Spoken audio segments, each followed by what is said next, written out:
जसं औरंगजेबाची कबर हा महाराष्ट्राच्या समोरचा मुद्दा नव्हता, तसं वाघ्या कुत्र्या सुद्धा आता या महाराष्ट्राच्या समोरचा मुद्दा नाही. प्रश्न असा आहे की अनेक वर्षांपासून ते शिल्प रायगडावर आहे का, तर हो आहे. त्यावर वादविवाद झाले का, तर ते झाले. वाघ्या ऐतिहासिक आहे की अनऐतिहासिक हे इतिहास संशोधकांनी ठरवायचं आहे. त्यामुळं दोन समाजामध्ये कुठेही वितुष्ट निर्माण होणार नाही आणि प्रत्येकाच्या भावनेचा आदर करून सरकार म्हणून सरकारने आपली भूमिका वाघ्या कुत्र्या संदर्भात नक्कीच सरकार मांडेल. पण सध्याची आज अधिवेशनाचा शेवटचा दिवस आहे. अंतिम आठवडा प्रस्ताव आज सुरू होणार आहे. यामध्ये शेतकऱ्यांचे प्रश्न आम्ही वारंवार सांगतो की औरंगजेबाची कबर, वाघ्या कुत्रा यापेक्षा शेतकऱ्याचे प्रश्न महत्वाचे आहेत. त्यामुळे त्याला प्राधान्यक्रम देणं सरकारचं कर्तव्य आहे. आणि संभाजीराजांनी जर काही शंका व्यक्त केली असेल तर त्याचं निराकरण इतिहास संशोधकांची एक टीम म्हणून सरकार करणार. यापूर्वी देखील या वाघ्या कुत्र्याच्या पुतळ्यावरतून अनेक वाद जे आहेत ते निर्माण झालेले होते.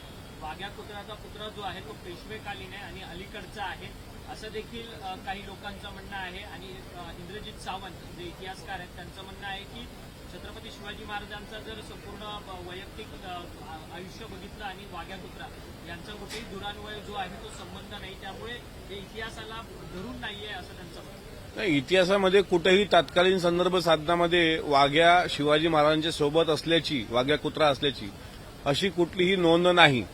शिवरायांच्या समकालीन चरित्र साधनांमध्ये जेदे शेकावली, जेदे करीना, राधा माधव विलास चंपू शहाजीराजांचं चरित्र जे लिहिलेलं आहे, त्यानंतर पर्नाल पर्वत ग्रहणाख्यानम अशी जी काही तात्काळ संदर्भ साधनं सापडतात त्यात कुठेही वाघ्याचा उल्लेख नाही. 1930 नंतर वाघ्याचं शिल्प रायगडावर उभारलं गेलं हे खरं आहे. शिवाजी महाराजांसोबत आयुष्यभर सिंहासारखी माणसं होती, ज्यामध्ये वीर बाजी पासलकर असतील, हंबीरराव मोहिते असतील, त्यानंतर नेताजी पालकर असतील, मानकोजी दहातोंडे असतील, त्यानंतर बाजीप्रभू असतील, मुरारबाजी असतील, तानाजी मालुसरे असतील, जिवाजी महाले, शिवाजी काशीद अशी असंख्य नावं सांगता येतात. ती छत्रपती शिवाजी महाराजांसोबत सिंहासारखी, वाघासारखी खांद्याला खांदा लावून लढली.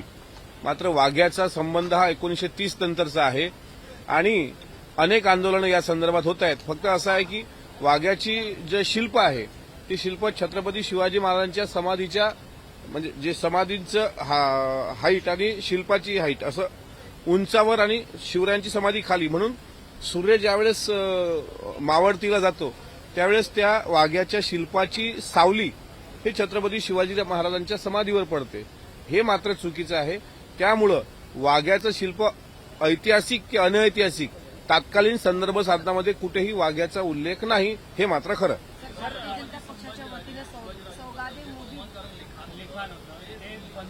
ती पुस्तकं जी आहेत ती महाराष्ट्र शासनाने त्यावरती तात्काळ बंदी आणावी तुमचं मत होतं. राम गणेश गडकरी यांचं राजसन्यास असेल आणि त्याचसोबतच इतरही पुस्तक आहेत. सावरकरांचं 6 सोनेरी पान पुस्तक आहे. त्या पुस्तकामध्ये देखील छत्रपती संभाजी महाराजांचा अवमानकारक अशी विधानं त्यात करण्यात आलेली आहेत. त्यामुळे ही सगळी पुस्तकं बॅन करावी अशी तुम्ही मागणी केलेली होती. जी यादी मी माननीय गृहराज्यमंत्री पंकज भोयर यांना दिली आणि त्या दिवशी महापुरुषांच्या अवमानाच्या संदर्भात एक कठोर कायदा करावा, संभाजी महाराजांची तैलचित्र ही विधान भवन आणि मंत्रालयात असावी, संभाजीराजांच्या इतिहासात आधारित इतिहासावर छत्रपती संभाजी महाराज चरित्र साधन समिती सरकारने गठीत करावी.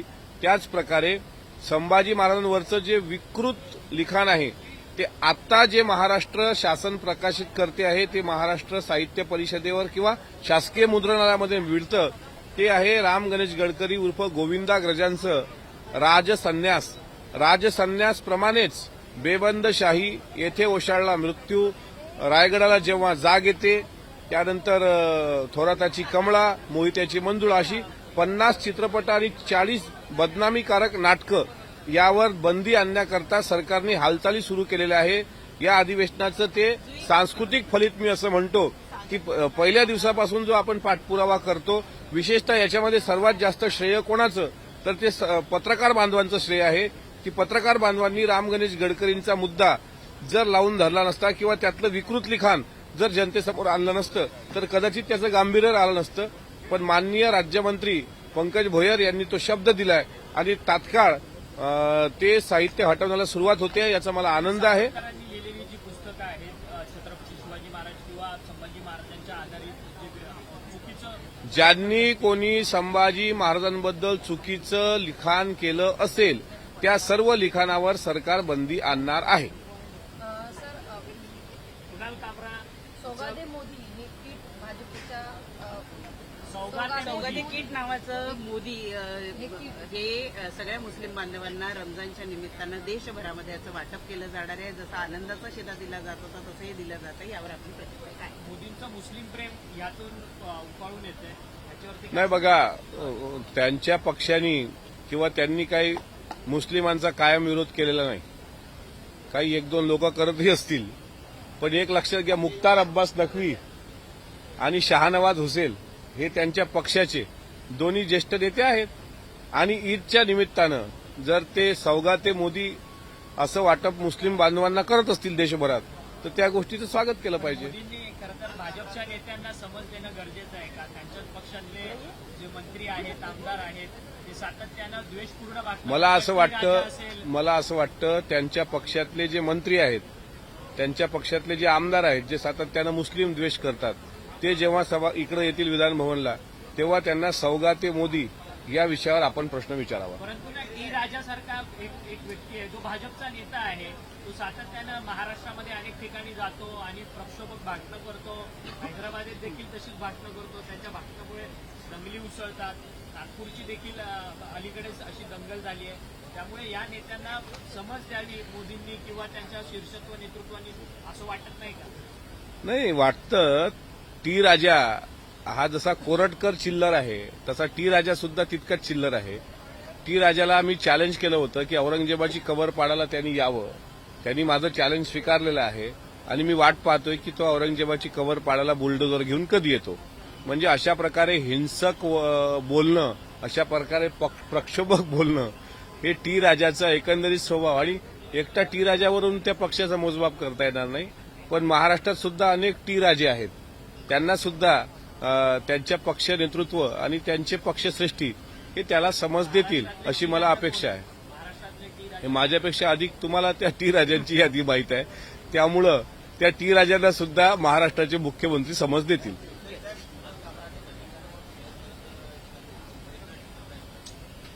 जाऊ द्या कुणाल कामरा, त्याला म्हणा शेतकऱ्याबद्दल बोल राजा. शेवटचा दिवस आहे. पूर्ण अधिवेशनामध्ये शेतकऱ्याचे प्रश्न मार्गी लावण्याकरता आम्ही सातत्यानं धडपड केली. आम्ही प्रश्न मांडले, तुमच्या माध्यमातूनही पोहोचवलं. पण अजूनही 20% कांद्यावरची निर्यात हटली आणि त्यानंतर कांदा उत्पादक शेतकऱ्याला दिलासा मिळाला.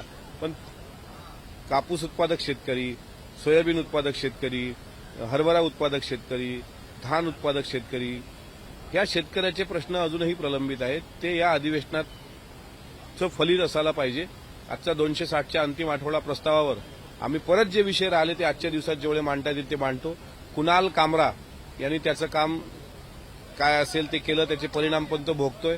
आणि त्याचा आणि कुणाचा तरी डीएनए काय असं काल कळलं.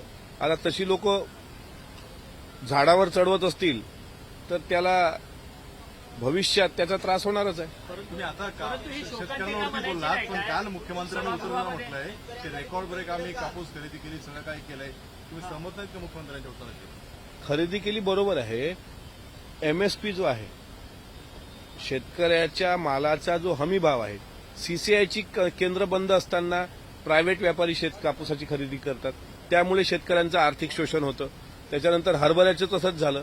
एपीएमसीमध्ये, कृषी उत्पन्न बाजार समित्यांमध्ये खासगी व्यापारी मोठ्या प्रमाणात भ्रष्टाचार करून शेतकऱ्याचा शेतमाल विकत घेत आहेत. आता आपलं म्हणणं असं आहे की सरकारने हमीभाव ठरवल्यानंतर आणि सरकारची खरेदी केंद्र हे बंद होता कामा नये. सोयाबीन शेवटच्या, मी समाधानी थोड्या गोष्टीसाठी याच्याकरता नाही साहेब, की 5 क्विंटल 80 किलो एका सातबाऱ्यावर सोयाबीन खरेदीचा सरकारचा निकष आहे. किती? 5 क्विंटल 80 किलो. शेतकऱ्याला एकरी 10 क्विंटल पिकले सोयाबीन. आणि 5 क्विंटल 80 किलो जर शासकीय दरानं विकत घ्यायचं असेल तरच 4,892 रुपये पर क्विंटल भाव मिळतो. उर्वरित 5 क्विंटल सोयाबीनचं शेतकऱ्यानं काय करावं? लाखो टन शेतकऱ्याकडून आपण खरेदी केलंय सोयाबीन. खरेदी केलाय कापूस, पण जो पडलेला आहे घरामध्ये सोयाबीन त्याचं तुम्ही काय करणार आहात याचं उत्तर अजूनही पणन मंत्री जयकुमार रावल यांनी दिलेलं नाही. त्यामुळे सोयाबीन जे उर्वरित शेतकऱ्यांच्या घरामध्ये आहे त्याचं सरकार काय करणार याचं उत्तर आल्याशिवाय ते समाधान कसं होणार.